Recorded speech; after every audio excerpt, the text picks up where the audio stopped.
Okay, so we might as well get started. Going to be discussing using senders and receivers to implement control flow for async processing. This is the new library that we've at least forwarded it through to the library working group out of the evolution group. This is intended to be in C++26. It'll probably bounce back and forth a few times while we settle on the design and how to do the wording for it, which is always complicated. So that's sort of the status of it. The paper number, for those who care, is P2300. I'm using for this the reference implementation. So I will be showing code that actually works. You will be able to see, or you could right now, all of the examples on my GitHub. All the code is there, and it builds together with the slides. Okay. So I'm Steve Downey, work at Bloomberg. Been with Bloomberg since 2003, so it'll be 20 years this month. I'm working in the C++ infrastructure team, providing support for doing C++ at Bloomberg. I've worked in various parts of the company doing various different things, mostly in application infrastructure, sort of interface between our lowest level infrastructure teams and the thing supporting what teams actually need to get their job done, which is often included trying to get build systems to work, or explaining just how to use C++ to get something done. And that's basically what we're going to be talking about here. How can P2300 senders be composed using sender adapters and factories to provide arbitrary program control flow? It's like, we know how to do this with regular code. You have for loops, you have if-thens, you have all of that. But it's like, this is a little more complicated. It's unfamiliar. So it's like, we want to know, how do I use these things? And also, where can I steal from? So, be getting into that a bit more. So the stood execution, P2300, link to the most recent version of the paper that will eventually, probably may already have, get out through the mailing list. The blurb for it is self-contained design for standard C++ framework for managing asynchronous execution on generic execution resources. There are three key abstractions that the proposal provides. We have schedulers, senders, and receivers. And there's a lot of bits and pieces around them, but this is the core of this, and these are the pieces that are the user-facing parts that you would use from the library. Schedulers, responsible for scheduling work on execution resources, where execution resources are things like threads, GPUs, the main thread of your program, that sort of thing. Provides facilities for moving work between execution resources. So you can say, this part I want to ship over to the GPU, and when it's done, put it back over here so I can do work where it's most appropriate. So the schedulers send work to be done in a place. Senders describe work. Basically, it's like, this is the thing that you will be using when you're writing async code using this library. It's all about composing functions that either are mapped into the sender or connecting senders together, adapting them in various ways. The receivers, where work terminates. And that's the end of your chunk of async work. Because C++ is a little more complicated than some languages, the work can terminate in 3 different ways. You can return a value, or you could return a value by throwing an exception, and that'll come in on the error channel, or the work could be canceled, and you can return the work on the cancellation channel.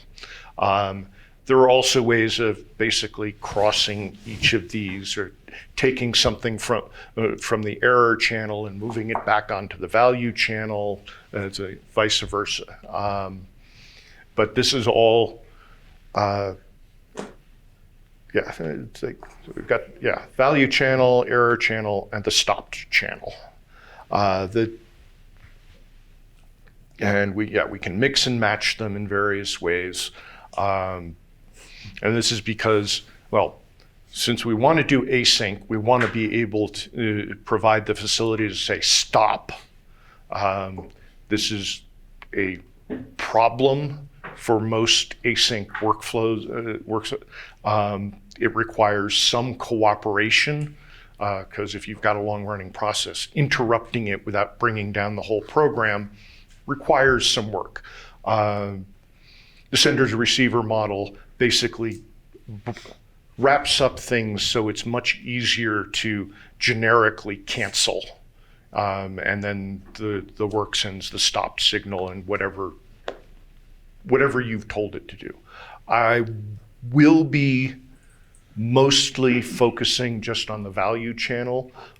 These all work pretty much the same way. But in terms of how control flow plugs together, it's easier just to focus on the happy path. Okay,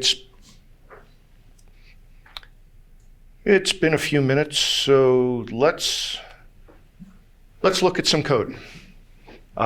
This is a basic async hello world.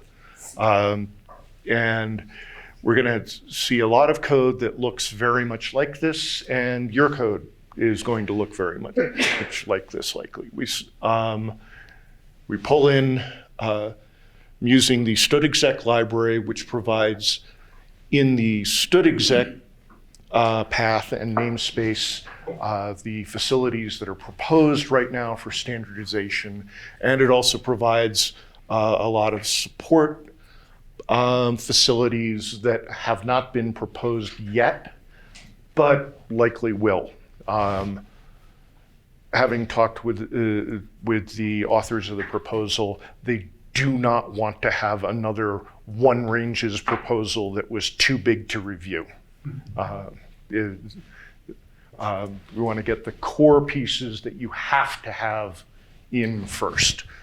So let's walk through this. We're taking a static thread pool with 8 threads running on it.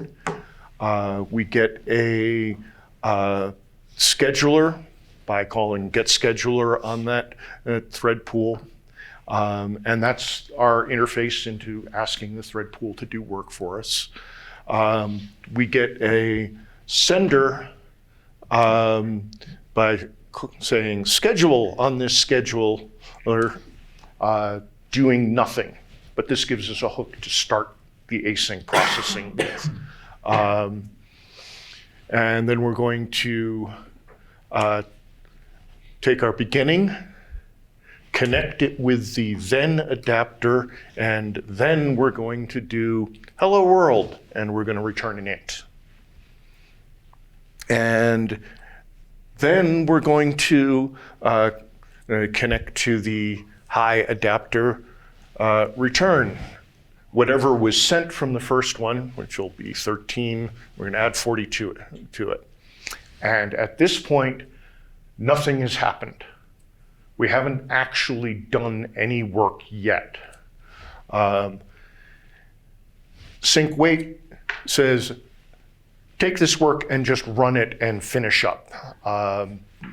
This is the sort of one of the bridges between the synchronous world that we're on in main and the asynchronous world of all of the rest of this. So we start we kick this off, and then it's going to, it's got a receiver built into it. I'm going to pull the results of the value channel out, destructure that into I, and print out what we got. And then return 0, saying we did this all successfully. Yes? So is the receiver in this case the code on line 19? Or is there? It's actually built into sync wait. Okay. Yeah, it's like sync wait gets the results of this and then puts you back into this. This essentially turns all this asynchronous stuff into something that's like a normal function, and we're delimiting the async work. Yeah. Why do you need the brackets around I? Because value is a struct that will be deconstructed. It's a tuple of everything that's coming out of that, and yeah, of one thing. Yeah, there's just one thing, Okay. but it could be more things.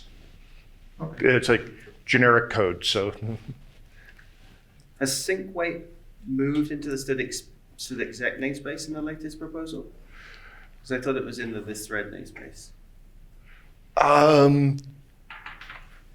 I think it's moved in the latest proposal. It's certainly here because I actually compile my slide deck. Yes. Like, Okay, so that's okay. yeah, Peter. Just there where you have the dot value, if I don't do the dot value, is this like working like a future or something where it'll just start running and it's only when I do the dot value I'll get it to, realize something? Isn't that an option? Not necessarily. It's like it runs when this executes. This returns something that has a dot value on it. So it runs here. So this And I'm getting the value. This line of execution on the sync wait, yeah? Yeah. Okay. And here's the actual results from it. It'll print out, hello world, have an int. And then that returns the 13, and then. Just maybe to get it clear, it's sync wait. That's why it just stays there and you're syncing it. Yeah. Is there a way to do it asynchronously? Just release me, do the work, and I will do something else in the background? Yeah. It's a little more, actually a lot more complicated to do that. Because you have to kick off something like with your thread pool running in the background, and you still then have to do something to keep main from exiting. Yeah, of course. Because otherwise it'll just run off because it made the function call, and if you kicked off background threads, it doesn't know and just goes forward. So typically you'll sync wait something that might then kick off, do the rest of your job processing loop, etc. And another thing, why static thread pool? Is there another thread pool? It's the simplest one that they provided that has the right adapters on it. There will probably be more. I think Yeah, it's like it's basically it's static in that you fix the number of threads, and that's all, and that's how many threads it has to run with. It's a fairly normal thread pool implementation. We'll have to figure out how to standardize it. It's actually too simple for what I'd like to put into production because it's got like no instrumentation. But on the other hand, we don't have a way of standardizing the kind of instrumentation I want out of a thread pool. Like, I want to know how many threads are running right now, how many have been idled, how long jobs have taken, and get that reported into my observability metrics. And yeah, yeah. So your code was structured as basically you you use the scheduler to create your initial sender and then build up this chain of senders that do the work, and then you sync wait to Kick it off to run, yeah. Is it possible to defer the decision about where you're going to run the work to just sort of set up the chain of work in the abstract and Yes. then later? Yeah, and I will be getting to, Cool. this is like the simplest example that does anything remotely interesting. But all it does is basically run a bunch of statements in sequence. Can we do like async dispatch? Like, because it seems that right now we will start work on a sync wait, but can we like run it in the background at some point?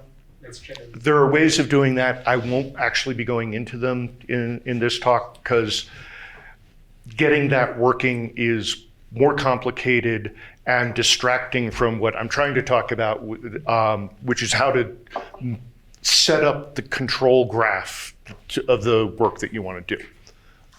So basically, there are like two lambdas that happen one after the other, and it's all up to the scheduler to decide which of the 8 threads will run the first one, which of the 8 threads will run the second one, and they might run the same thread one after the other. Yeah, it's like, you know, each of these bits of work gets scheduled on the scheduler. It's like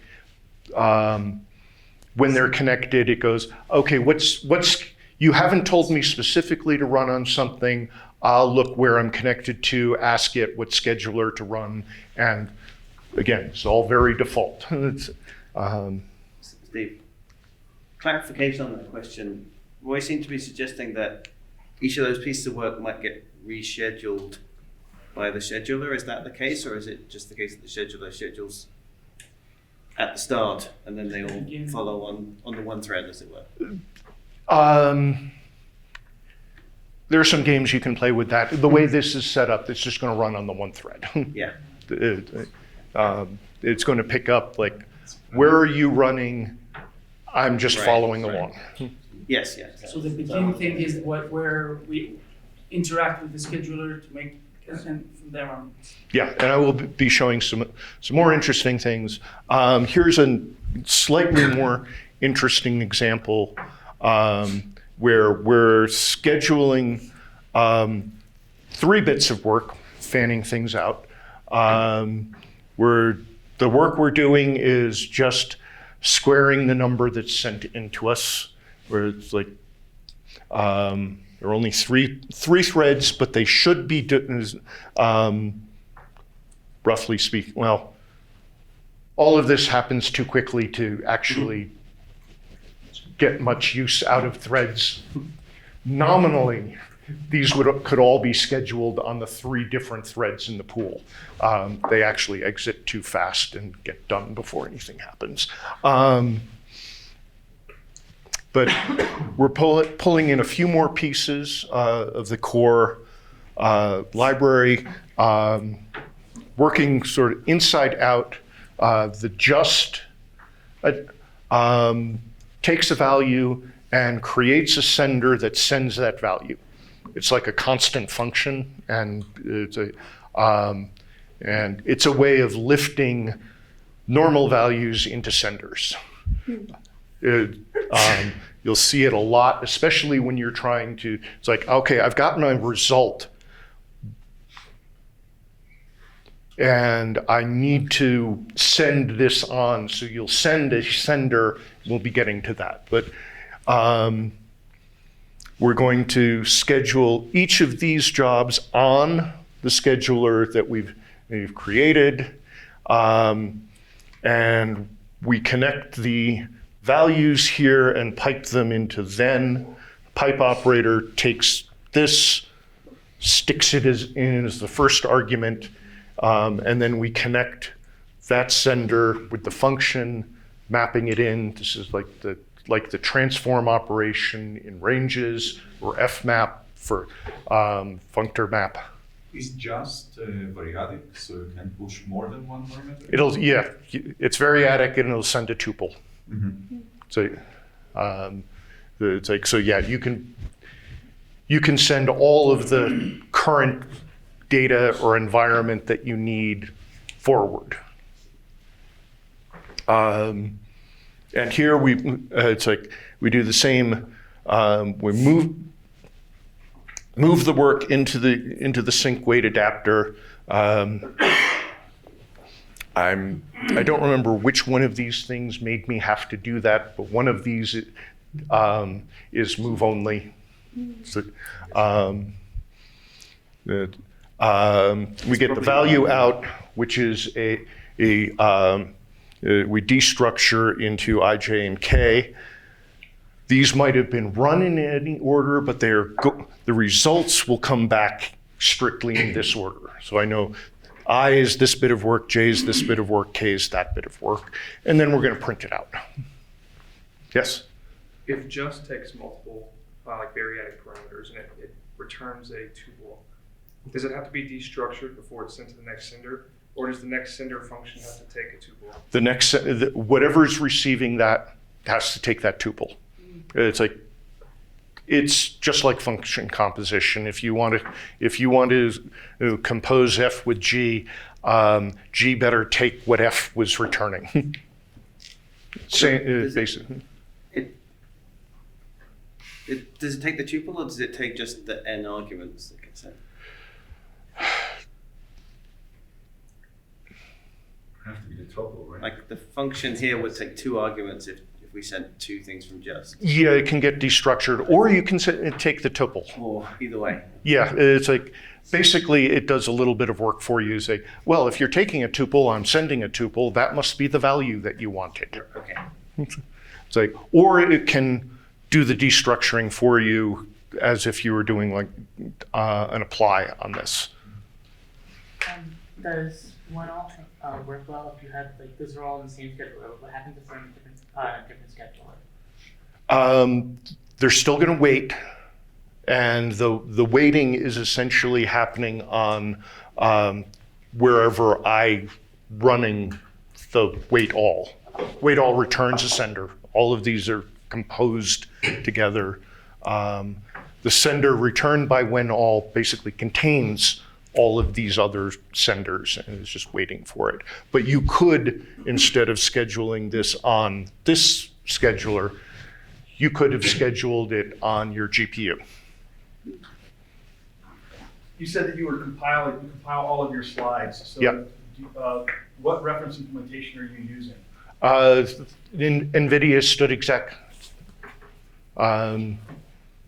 There's a link elsewhere there, but if you just search Google NVIDIA std.exec, it'll turn up. It's reasonably well maintained and is in sync with the proposal. So does it work executed when you call on function, or it got executed when you call sync weight? I'm not sure. Excuse me. So when you call on function, let's do execute on function. Will the test get executed, or the test will get executed when you call sync weight? Nothing gets executed until you call sync wait. Like this builds up a structure, but doesn't do anything. Nothing runs until you demand the results. It's lazy. Everything's lazy here. Do you have a convention as to how you compose these things? Because you could put the thens outside the ons, right? You could pipe the on to the then instead of piping the just to the then, and it would mean the same thing. Yeah, Do you have any convention around that? Not yet. Okay. I'm trying to figure out what seems to work. Me too. Yeah, it's like this was at least partly so I could have a pipe in there. Cool. Okay, and these are the results from running that. Yeah, and I actually, when I'm building the slide deck, that was compiled, and I grabbed the results, and this was what it actually spit out. Now, okay, this is probably the most important thing that we're going to have here, because this is what gives you the full power of being able to do anything. We can choose what sender we're going to hook up dynamically. And this is the the monadic bind. This is what it distinguishes then from the let value.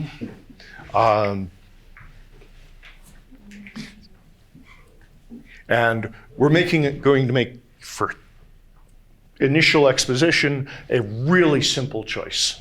We're going to return a just even or a just odd string.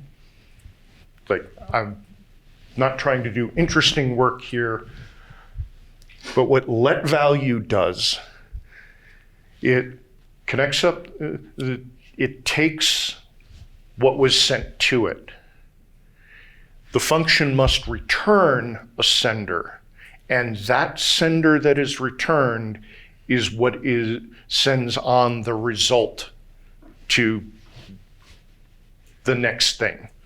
The let value returns a sender, and what that sender sends is what is sent by the sender returned from this function. This is complicated to talk about. It's not really that complicated at runtime. These are Yep. still 3 individual pieces of parallel work, but they're not chained together.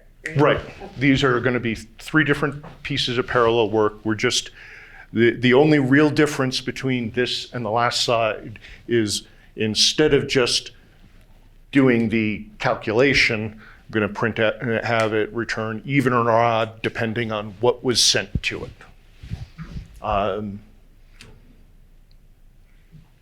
And yeah, in reality, yeah, I could just print here. This is not a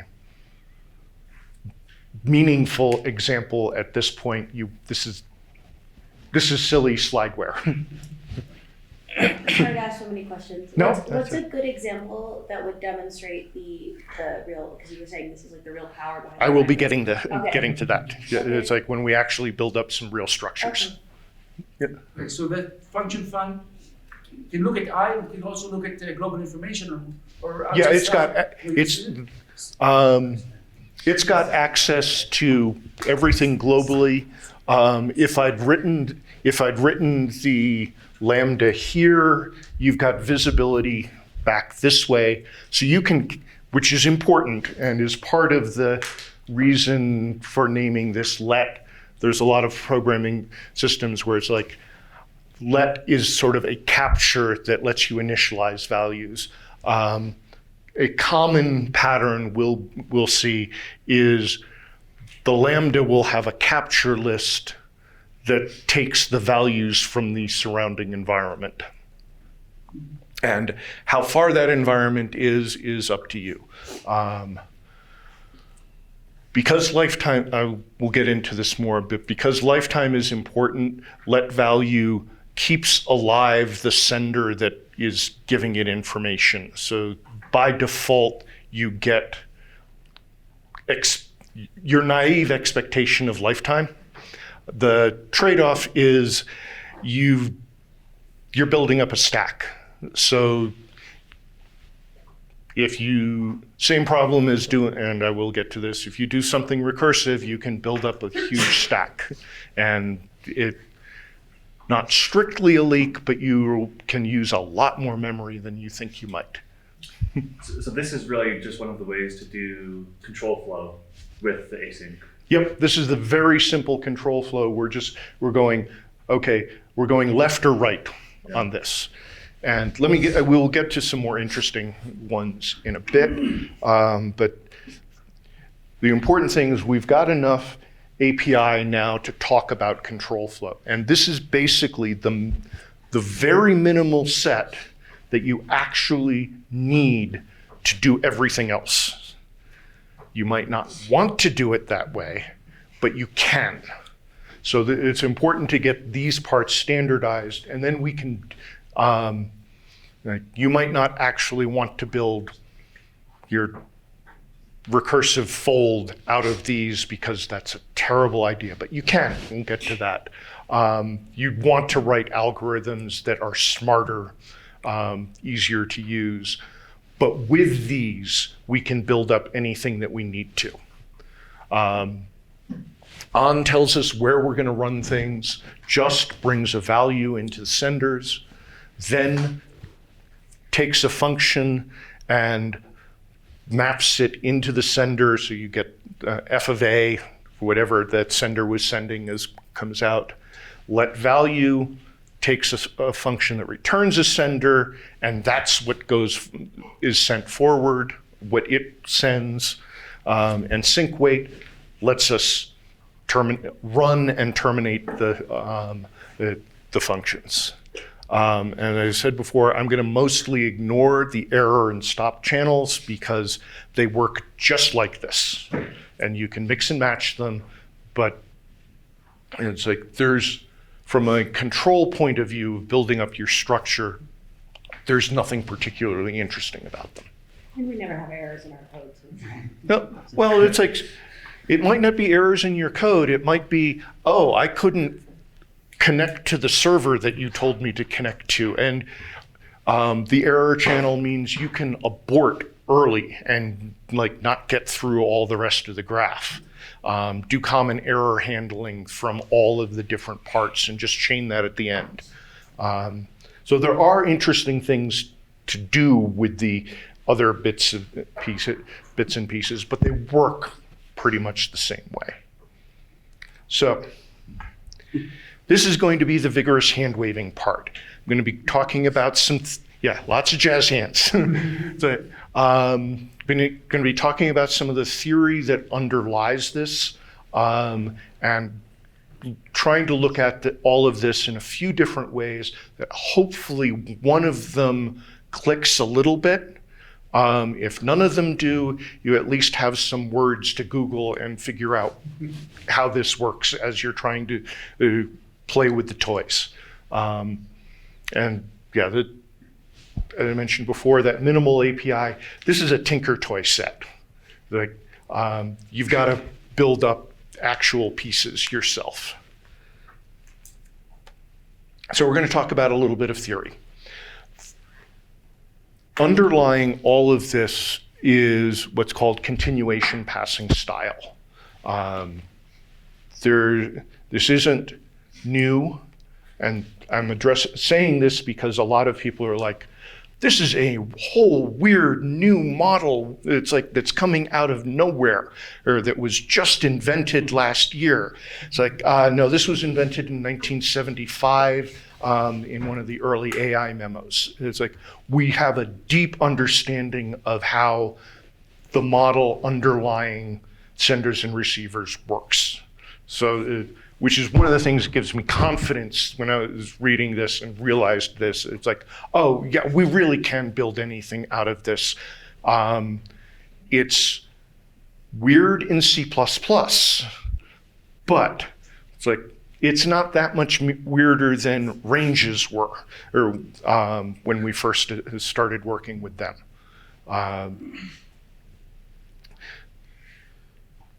The core thing in a continuation is, in continuation passing style, is that instead of returning from the code, your function, you tell the function where to go next. In very early computing architectures, this was literally true. Function return was already, here's the address to jump back to and leave the value where I can pick it up. The change with continuation passing style is instead, here's the address of where to go next. Don't come back to me, go over there. It's like a tail call? Yes. And one of the important things in theory is continuation passing style is always a tail call. You're returning and never coming back. So this means that, at least in theory, you can do some serious optimizations on that. The problem is, this is C++, so lifetime is an issue. If you were dealing strictly with values and not reference semantics, it's like we could, and in fact, there are some adapters, and I don't have it in the slide, but we can show it later, that actually do the tail call optimization. They're not proposed yet, but probably will be. But at this point, okay, this is Haskell because it's Haskell is built for talking about programming language theory. It's like the fact that it's useful in the real world. It was a complete and utter shock to the authors of the language. They built it to do research papers. So okay, we've got a function add. Add takes a float, returns a float. Haskell's lazy and does partial application automatically. So this also could be a function that takes a float and returns a function from float to float. And is this one or the other? Yes. But if we're doing continuation passing style, what we do is instead of having our two floats returning a float, we have two floats and a function that returns, that's going to return our eventual result, and that's what we call at the end, and that's what picks up the value. So if we had A, B, and the continuation, the continuation passing style version of that is, okay, we call continuation with A plus B instead of just adding A plus B directly. This is really tedious to do by hand. That's one of the useful things about sender receiver is it does all this machinery for you. Like if we did this in C++, it looks a lot the same. It's like we have our float A, B, and returning a float. And we can change that to float A, float B, and continuation K, and what we return is K, A plus B. Now, in C++, it's like the compiler might notice this is a tail call and erase the stack, but it's not required to. One of the things that sender receiver does is like wraps this up and like grabs the value after the function has run, this function is run and passes it on. So yeah, it's like inherently a tail call and continuation passing style, strictly implemented. You never return, you just send the value to the rest of the program. It's hard to express in C++. There's a lot of expert machinery, some risks. So we don't always do the tail call optimization with sender receiver because you might have bound something that's got its lifetime tied inside an earlier sender. If we got rid of that sender, boom. So we keep the sender thunks live so we don't dangle references by default. Does tail call optimization and RAII have like conflicts in them?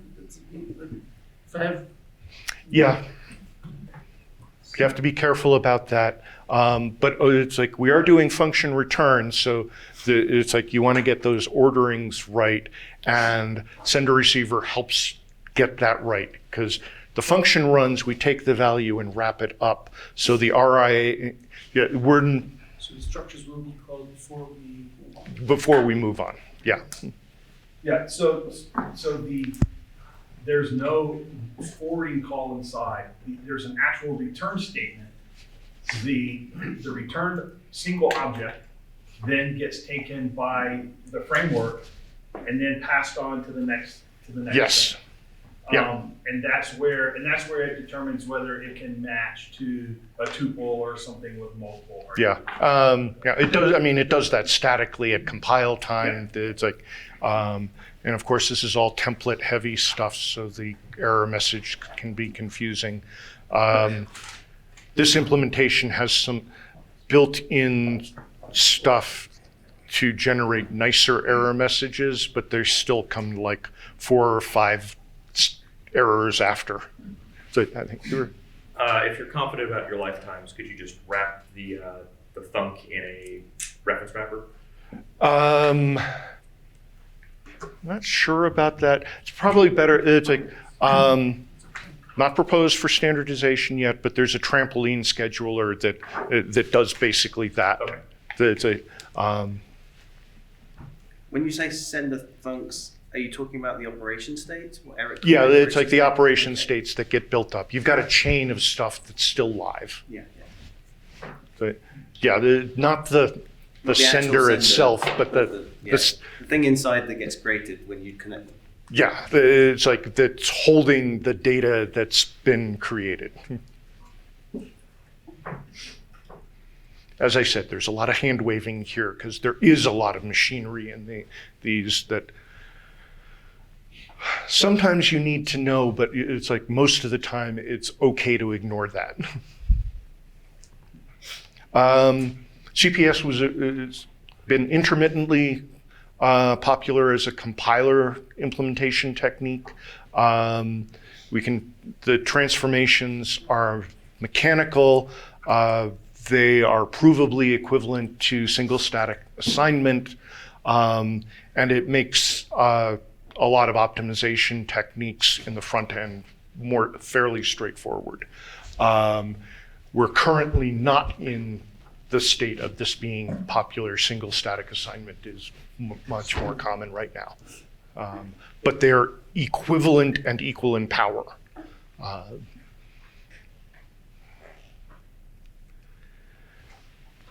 One of the things, this is a model of what are called in the literature delimited continuations.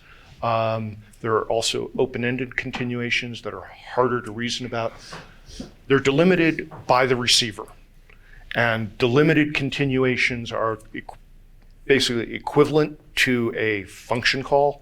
It's like from the outside of the delimited continuation, it's like data goes in, data comes out, and it looks like regular imperative control flow.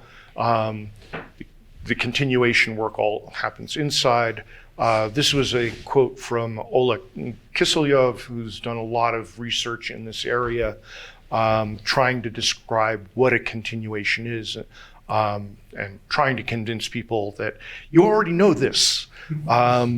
So everyone knows when a process executes a system call like read, it gets suspended, and when the disk delivers the data, the process is resumed. This is not surprising to anyone.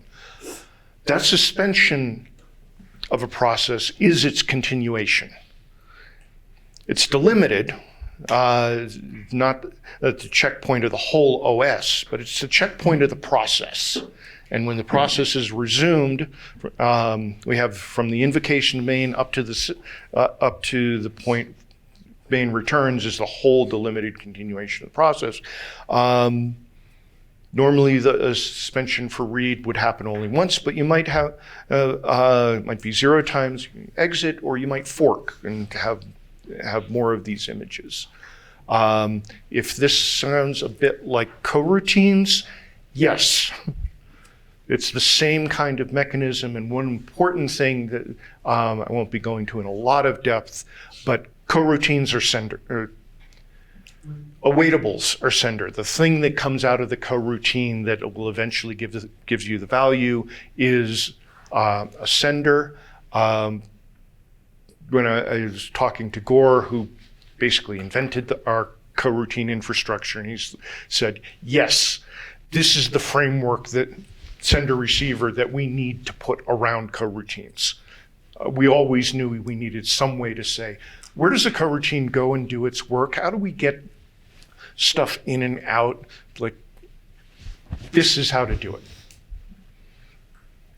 Another way of looking at this, the sender receiver, is Haskell's cont type, the continuation monad, which has a long history. The continuation monad is roughly equivalent to the sender value channel. Cont takes a receiver, or a function that consumes the value being sent, produces an R, the result type. Often you terminate these chains of continuations with the identity function, which is like, yeah, whatever the last thing was, that's what comes out the end. And yeah, this underlies stood execution. we hide the plumbing for you because the plumbing's ugly.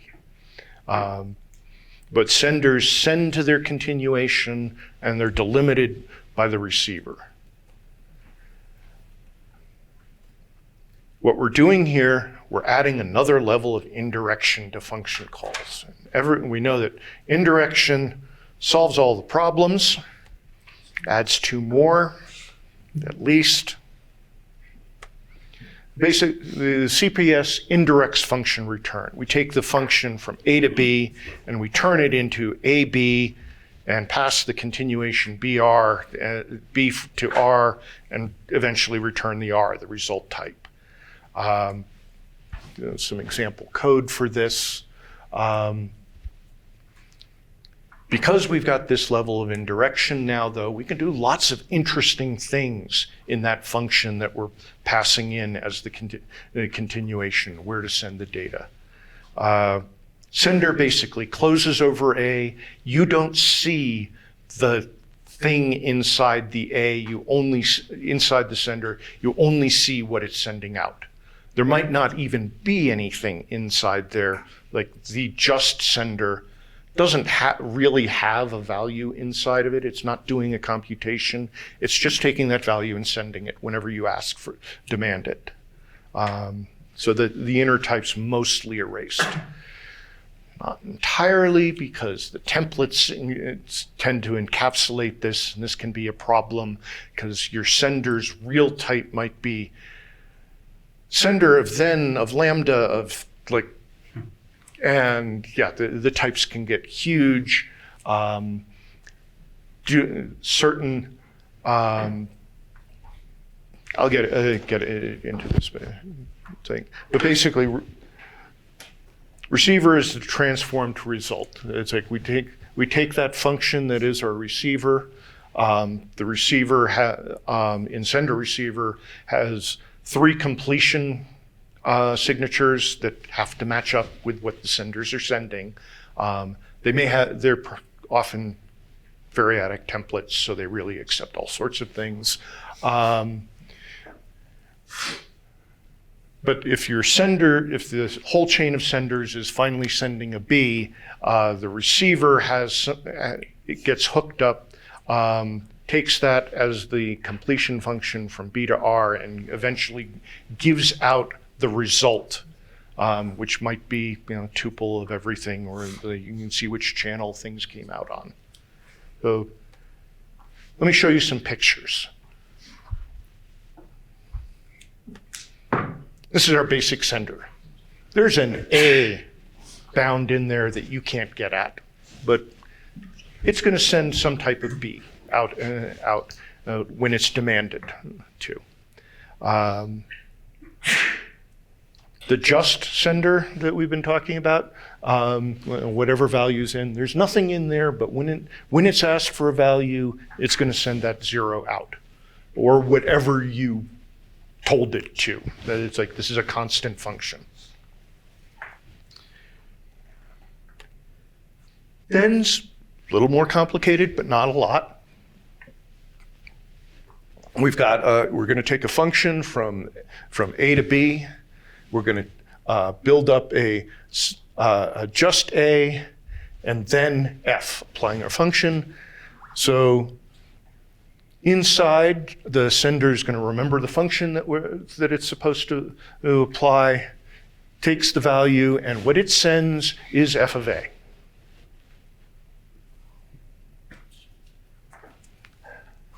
Where is the A that you passed to just declared? Oh, I didn't. Okay. No, But it's declared somewhere. It's declared somewhere. Okay. It's like, Okay. yeah, it's like somewhere up here. I was trying to keep. No, it's fine. I just. Yeah. You're not missing something. Okay.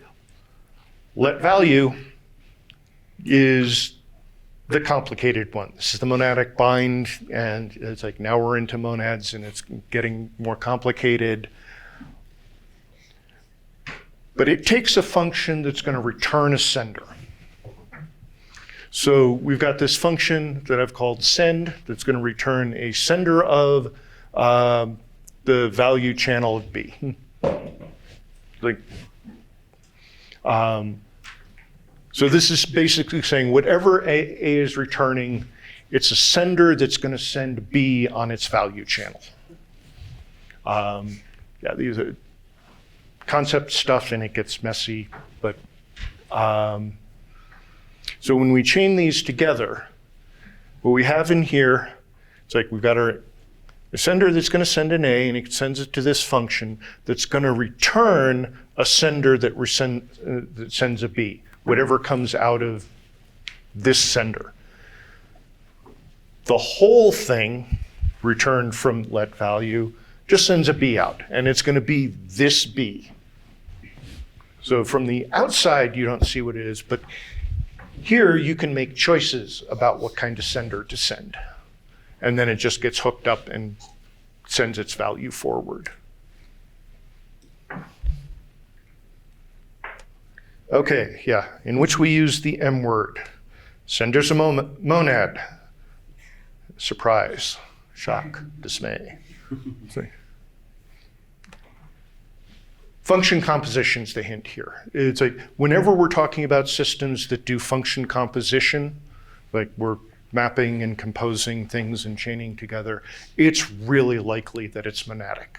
You actually kind of have to work hard to find things that aren't monadic in this space. Zip list being one of the weird examples where it's like, it looks like it almost works, but it doesn't. Ben's talk on applicative had one of the examples that are sort of between, that isn't quite a monad, and then if you try and use it, if you've tried to claim it as a monad, things just fall apart. The core monadic interface, we've got a bind or and then, which is, we've got a generic type M over an A of some kind of A. We can take a function from A to MB and get our MB out. We have the fish or Kleisli arrow, which lets us chain monadic returning functions together, doing pretty much what you would expect.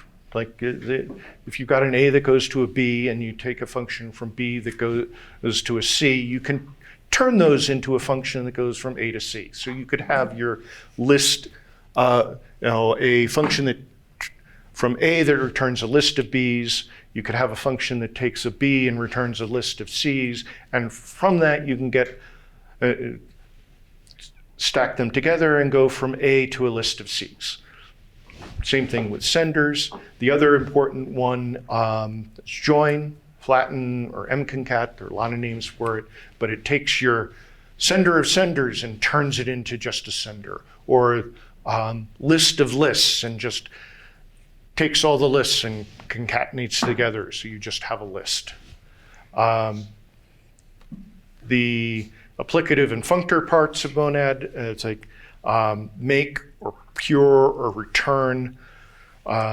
Return's an unfortunate choice for us C++ programmers because it's keyword. It's like if you're reading like Haskell code, return doesn't do the thing, although they were kind of trying to suggest that it's like, yeah, this is like a return.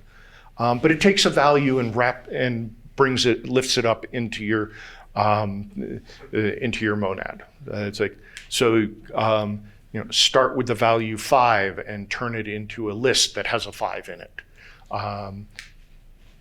So when you talk about this chain here, this is all assuming it's everything going across the value channel. Yeah. And so you're specifying that, and if you want something to go across one of the others, then you have to, if it's all based on returns, then you have to return some type that will then route it to one of those.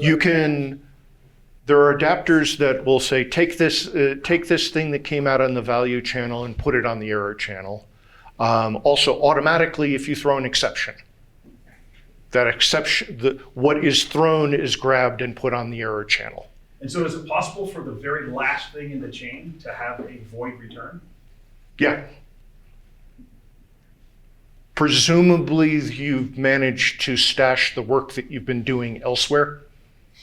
like side effect or whatever. Like, so yeah, you might have, the last thing might be void if it was like, all the work was reading from a socket and writing to some other socket.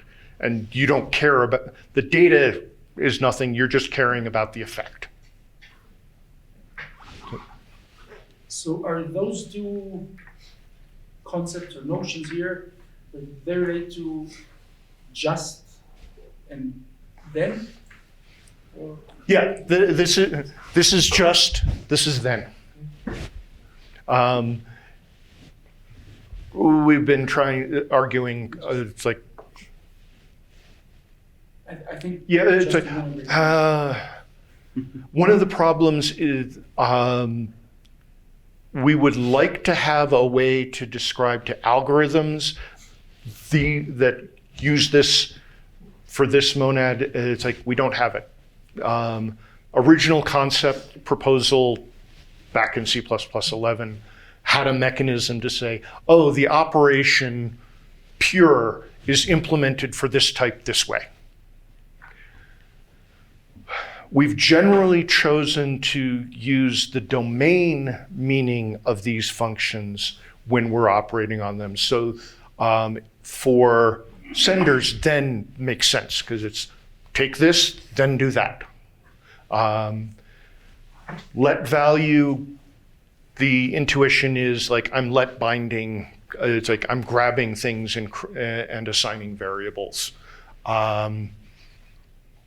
When you're looking at other people's algorithms, like out in the literature, you need to figure out how to do the mapping. To clarify what Jody said, it's not. I don't think it's only the last thing that can return void. If you just anything. want to sequence things, like A here can be void in then, and and that's like a unit type.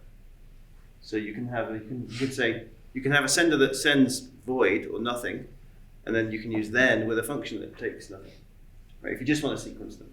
Just want to see, and presumably you're just interested in the side effect of what work was done in that sender. Like it printed something, but it's like it's not sending what it printed forward, it's just printed. Is there a context that the senders contain? I mean, like I imagine that if the sender can just be a lambda, it's captured some state, and it can be operating on that state and just passing that along, right? Yes, yeah, it's like, and that's one of the utilities of the let value thing, because it's like you've got much more access to the current state and can make the decisions about what you're binding and sending forward. Okay, that makes even more sense. Thank you. Yep.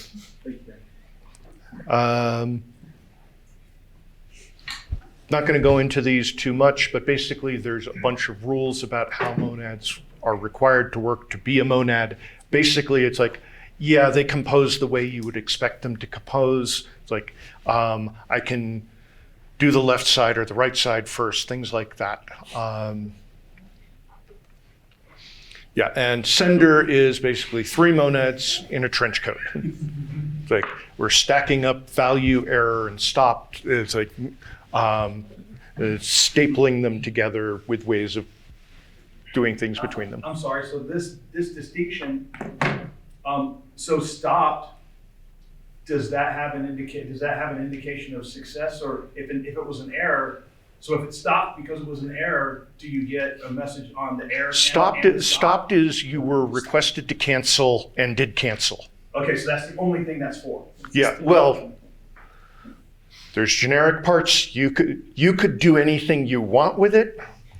You're probably misleading the world if you use the stop channel as your value channel.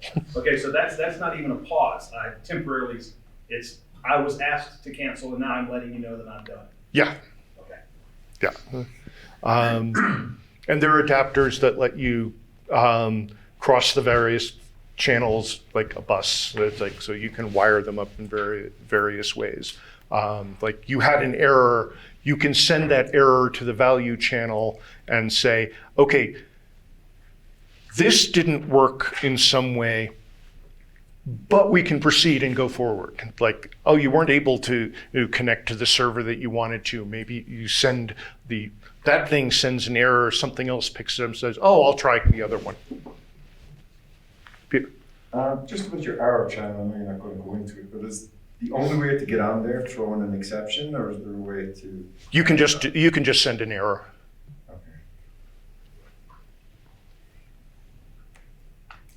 Okay, so we'll go through this pretty quickly because I've already been talking about it. But okay, just in the monadic interface, in the sender interface is just the send a value. It's the pure, or in the monadic description. Then is the fmap or transform function, and let value is the monadic bind. The only reasons you would want to know this is if you're trying to translate from other literature, stealing their patterns and implementing them in sender receiver. This can be a very useful thing to do. Like if you've seen some fairly complicated looking range code where it's like, oh, map, and then if there's a piping various things together and a guard condition, it's like, turns out, oh yes, this is the standard desugaring of a Python list comprehension. And it's like, oh, that's how you figured out how to write this code. And then once you've done it a few times, you can write it directly without trying to go through the whole desugaring process. But there's a rich knowledge of patterns of how these things work that it's useful to be able to steal from. But stealing from them requires some of the translation layer in your head. These operations are necessary and sufficient for doing what we want with control flow. We've got the, so what things do we need to do our basic control flow? The minimal set, proven for structured programming. It's like, I won't go into the proofs, but it's like, we need to be able to sequence operations. We need to be able to make decisions. We need to be able to do recursion. If you can do those three things, you can do any kind of structured control flow. And that's a very old result. It shouldn't be terribly surprising. Sequencing in sender receivers, really simple. We do that. It's like the data from one sender goes into the data as the input to the other. It's just like semicolons at the end of a line. So it's like, calling back to the earlier one, I've tightened up the code a little bit. But it's like, we're going to take the scheduler, we're going to, we get an initiating sender, doesn't do anything but lets us hook things to it. It's like, then we're going to do hello world, have an int, we return 13. That 13 is sent forward to then to what that argument, we add 42, we execute the work, pull out the value. It's like, this is just one thing after the other. And the basic sender, it has no restriction on its copy or move semantic. It's based entirely on what you give it, correct? Yeah. Yeah. Well, some of the sender adapters, if you put a move only object in there, now you've got a move only sender. Some senders might be necessity themselves be move only, like GPU execution context can't move. It's like, so you have to transfer control to do that. Yeah, similar questions like in the previous example with the when all, there's a stop move for the work, not this one. Yeah, I think that it's like, I don't remember if that stud move was strictly necessary or not. these are toy examples. Fairly often I stopped when it worked. So, And so SQL is always it's always making a copy internal, either through move or copy. yeah. Okay. The- So like the thing is that after sync wait, can I sync wait again on the same work because it was copied and not depleted, or? Some of them, yeah. It's like, it depends what's in there, and the type system, you will not be able to make a mistake about that. Like the compiler, because of move semantics, the compiler will Demand that it's like, that you, as long as I understand that the move from object can be used, then right, it's like, if the only way to make this work is with the stood move, it's like, that's a signal to you that you can't reuse the thing. So when a sender is copyable, is that a deep copy that it like copies Yeah. the entire chain of work, and then if you wait on both of them, it does the whole thing twice? Yeah. Yeah, it's like, because at this point, this is just structure. It's like, Yeah. um, Well, the sender normally is pretty lightweight. Like what the function returns can be introspected, but that space isn't made for that until the sender's connected and returns an operation state, which happens inside sync wait range. yeah. Yeah, the sender is just like pure, like reference that, no, I'm going to get connected. The operational state for the sender is where like its stack frame is, roughly speaking. Okay, been promising this. We're going to make a decision. So I've got a couple of senders, one that sends a 7, one that sends an 11. Down here, we're going to make this decision. We're going to send a different sender based on whether I is greater than J. And on one side, did I edit this into incoherence again? Oh, no, okay, we are using 7 and 11. Sorry, I confused myself.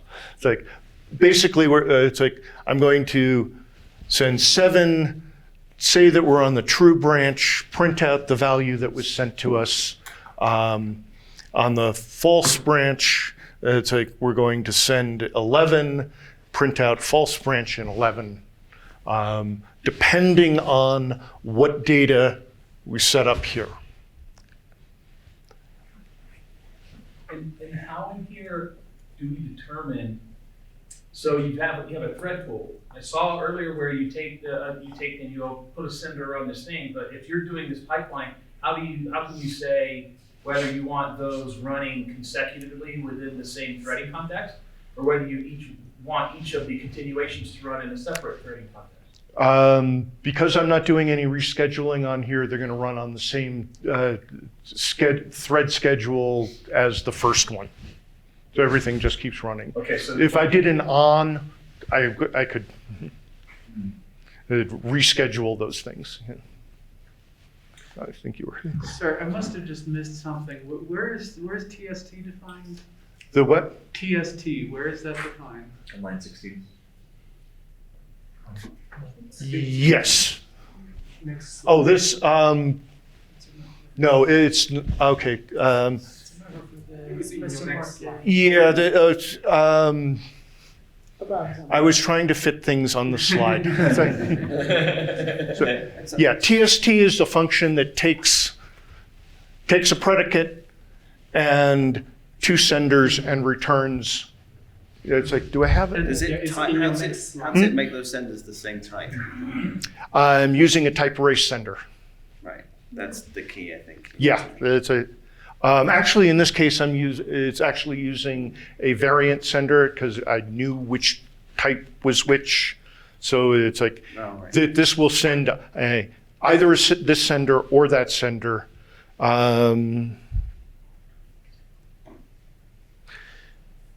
I'll show you the function afterwards. I'm afraid if I pull up my editor right now, we will. No, but the idea is that the true branch and the false branch are actually different types. So the return value of the lambda has to be some variant. Or Yeah, some- it's a variant. It's a variant sender that is going to either contain this or that.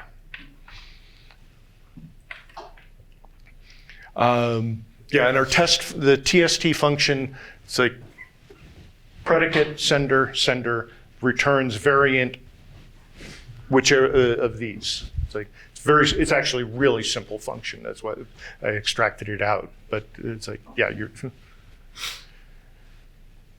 I do this again, I'll leave the signature at least there. Okay. So as sort of a follow-up question, why write it this way rather than have a branch in the body of the let value lambda? Because I'm building up a chain of senders. Okay, toy example. Mm-hmm. But if these were more interesting, creating them as senders lets me, for example, cancel that work. Whereas if I just had a branch, I can't cancel in the middle of a sender.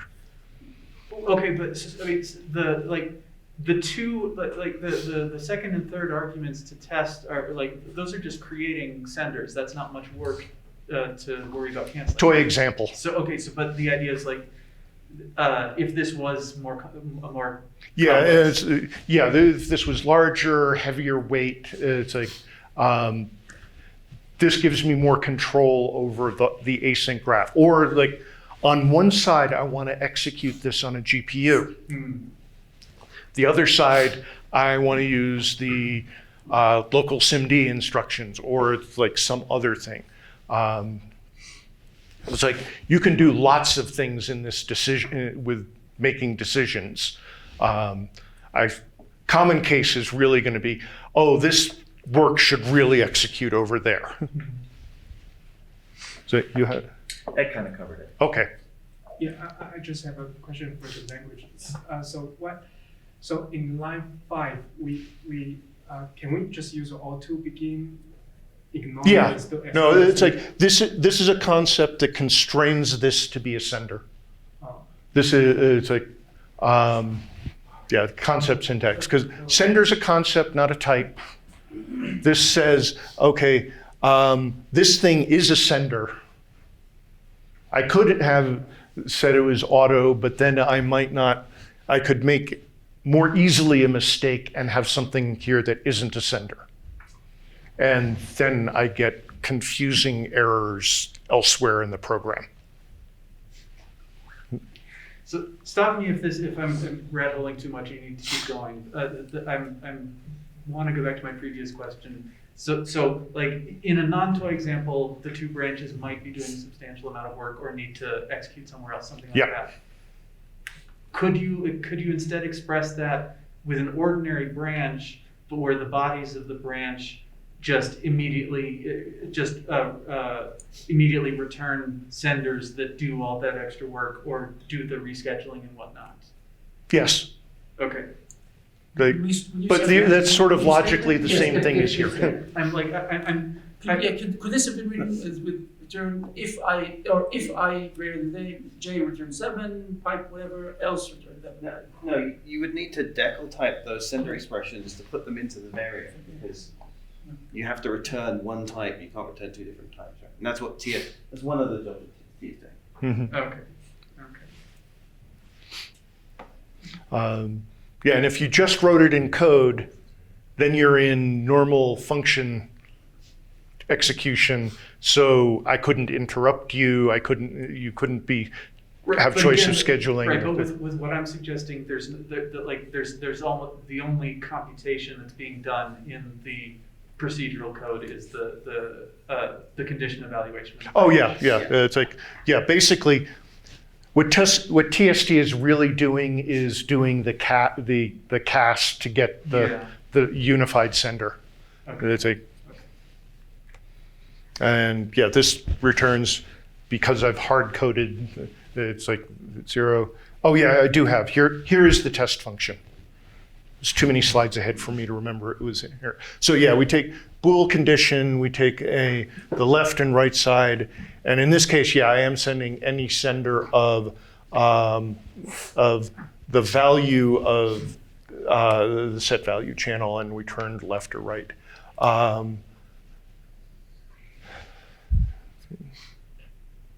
But yeah, it's like, I also have code that does this with a variant sender. It's like, because we know that there are only two types.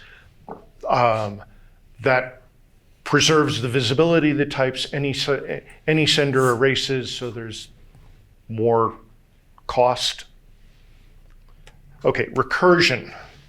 I'm going to do some simple recursion here. We're going to calculate factorial.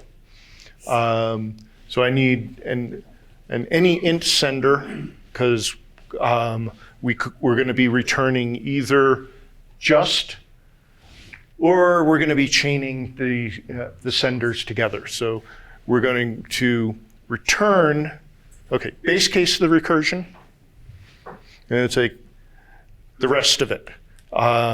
So we're going to recurse down n-1. We're going to send n-1 into let value of and return factorial of what we were sent.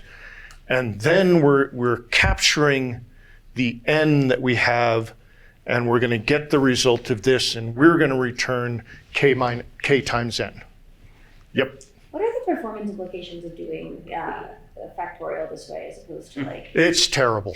but it's terrible. It's terrible the traditional way as well. I'm wondering, Yes, it's like, do we oh, it's even more terrible than the standard recursive function. Oh.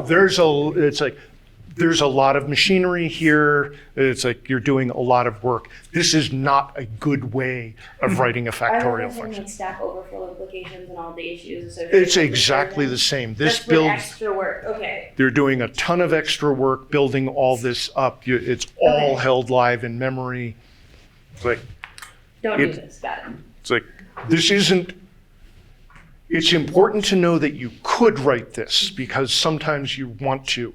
You probably want to use a sender algorithm that works this for you, use the trampoline scheduler that I had, because yeah, we can throw away we could throw away, sender receiver doesn't know that, but we could throw away the earlier stack frames as we're going along. No, So- we need to capture it's not a table. But we're capturing by value. So we don't, it's like, Yeah, but if we Well, capture yeah, you're right. If we captured by reference here, we really do have to keep all of the prior frames alive. And a lot of times you do want to capture by reference because you're passing forward like your accumulator. It's like, and continually updating. But this is all value based. We could do this with a loop. It's like, and there are algorithms that basically function as a loop. no, but all I'm saying is that let's say I'm running factorial of 7. The first actual multiplication that will be done is 1 times 2. And then 3 will get multiplied into that, and then 4, etc. So they all need to be in memory.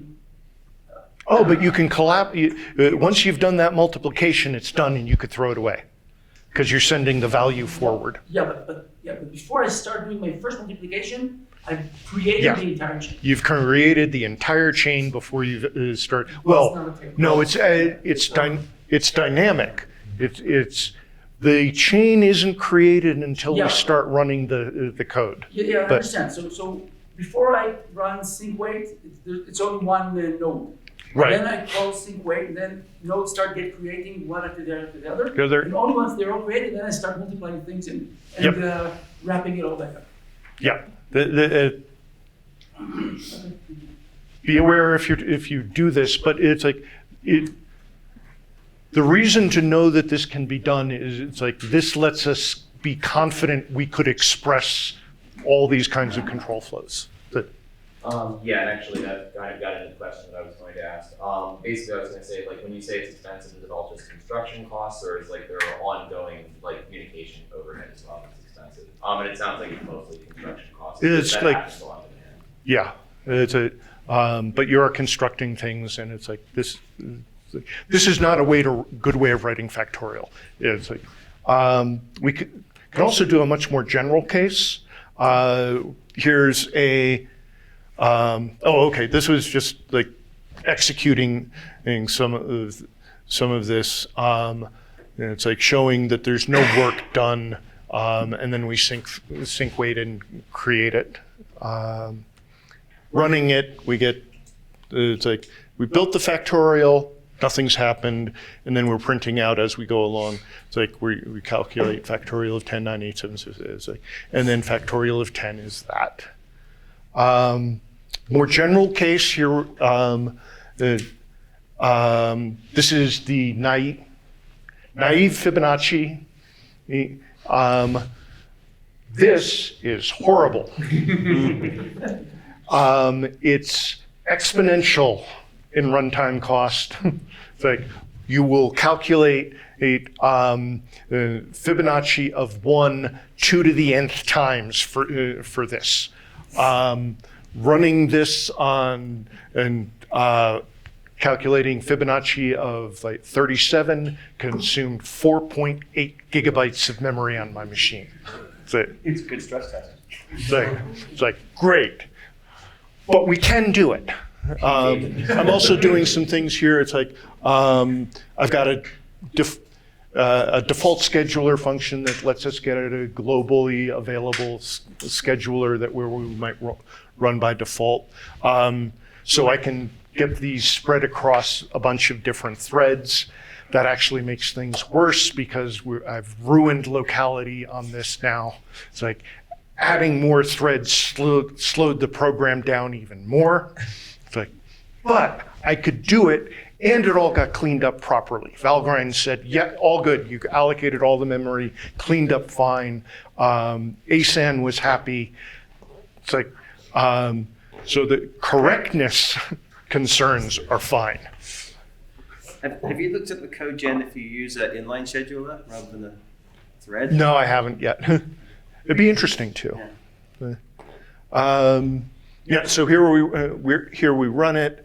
When we execute it, it's like we built up all the thing. Nothing happened until we started trying to run it.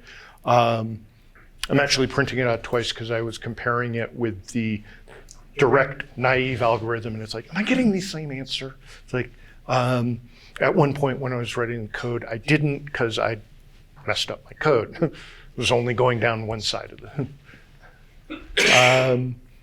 We can actually write a fold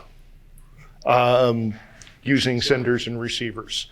Folds are equivalent to general recursion. Again, this will blow your stack. Actually, it'll blow your heap because you're allocating for this stuff, but it's like you're building up this huge chain. With the trampoline scheduler I mentioned, we could throw away the prior sender and just keep moving forward. But once you have fold, you have almost every algorithm. Fold is a universal algorithm generator. It's like it's usually the worst way of writing an algorithm, but it's like because everything is a fold, if you can do folds, you can do everything else. How easy to debug this? How easy is to debug this sender's code? Terribly. I mean, it's code. It's all dynamically allocated. You've got a fair amount of visibility to it, but yeah, it's not great. Of course, I'm used to huge systems that are not debuggable anyway, so it didn't feel too bad to me. Are you running through a debugger or just use print statements? I'm a very print statement oriented debugger. So I spend too much time with like Bloomberg services where it's like it takes 15 minutes to even get to the code that I'm trying to run. It's like and if I pause while to look at it in the debugger, some timer goes off and Logging is nice because you can raise the abstraction level from, implementation details to, what's actually happening. Mm-hmm. Is this a left fold, Steve? I'm sorry, what? Is it a left fold? Yeah. So, so here I'm, it's like folding over an iota, a view of 1 to 10,000, doing a simple calculation. Yeah, so we're doing the fold left. We add up, here's the sum of the numbers from 1 to 10,000, putting the plus in between each operation. Very efficient way of computing that. Yeah, it's like, it's like,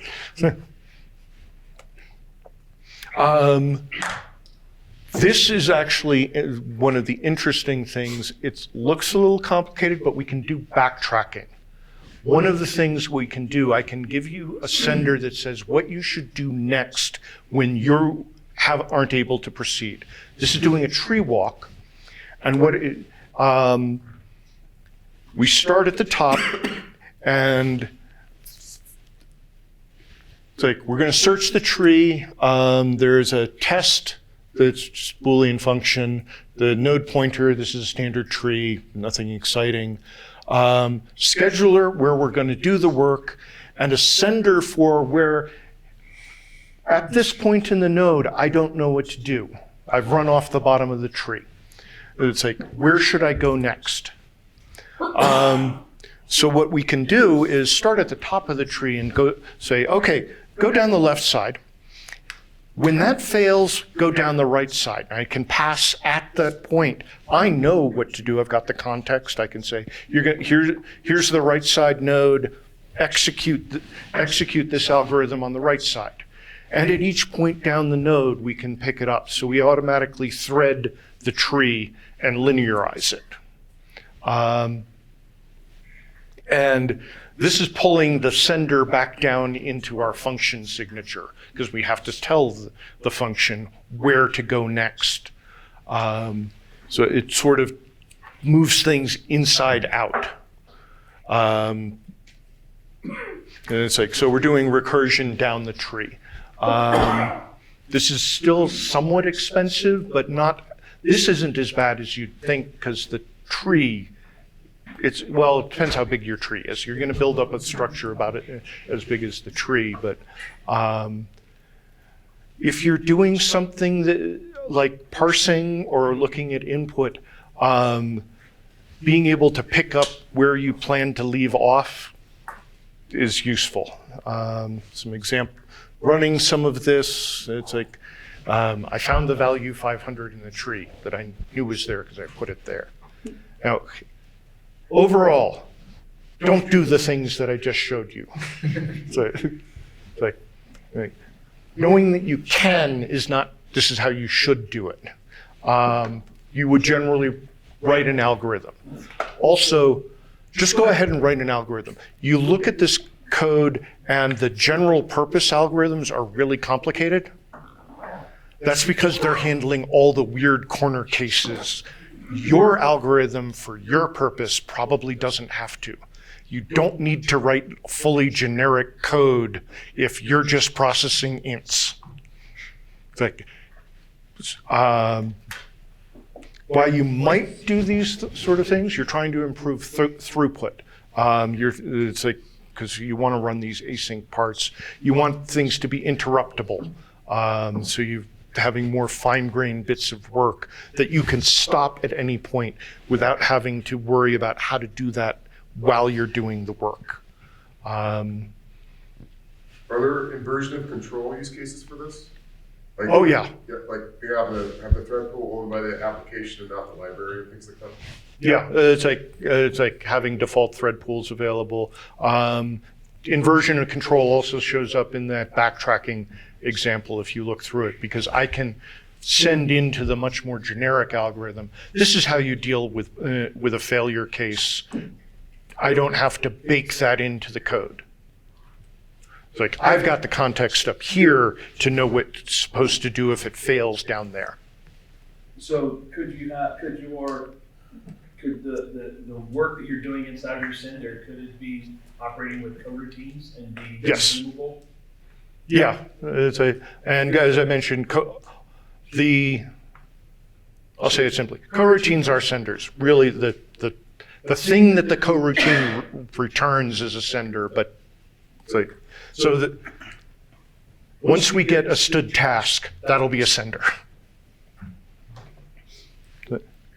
Continuing on that, a lot of this code really seems like it's crying out to be written in terms of coroutines because you don't have to pile up all those lambdas and that kind of thing. Yeah. Is there a reason you haven't done it that way? Trying not to mix too many topics at once. Okay. Yeah, it's like it's like some of these things are much easier to structure as a coroutine because you co-yield or co-await and automatically get these things. I didn't want to try and have to explain coroutines at the same time. Something for next year. Okay, thank you.